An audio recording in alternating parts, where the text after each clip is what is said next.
try, but you never do.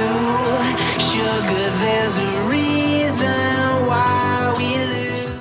Championship is led by Gaviota Gas Aspar team. That was not under threat despite neither of their riders scoring today.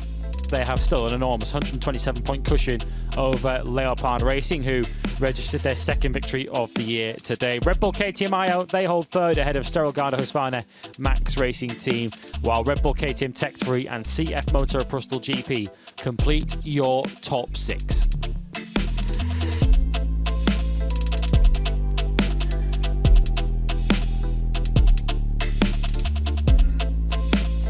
Constructors' Championship, Gas see their lead cut to 29 points, with neither of their riders scoring today. Honda taking a maximum 25, lifts them into second place, 29 off the lead. KTM also closing in, with Gianma Masia scoring 20 for them in second. Husqvarna in fourth, and CF Moto into triple figures in fifth.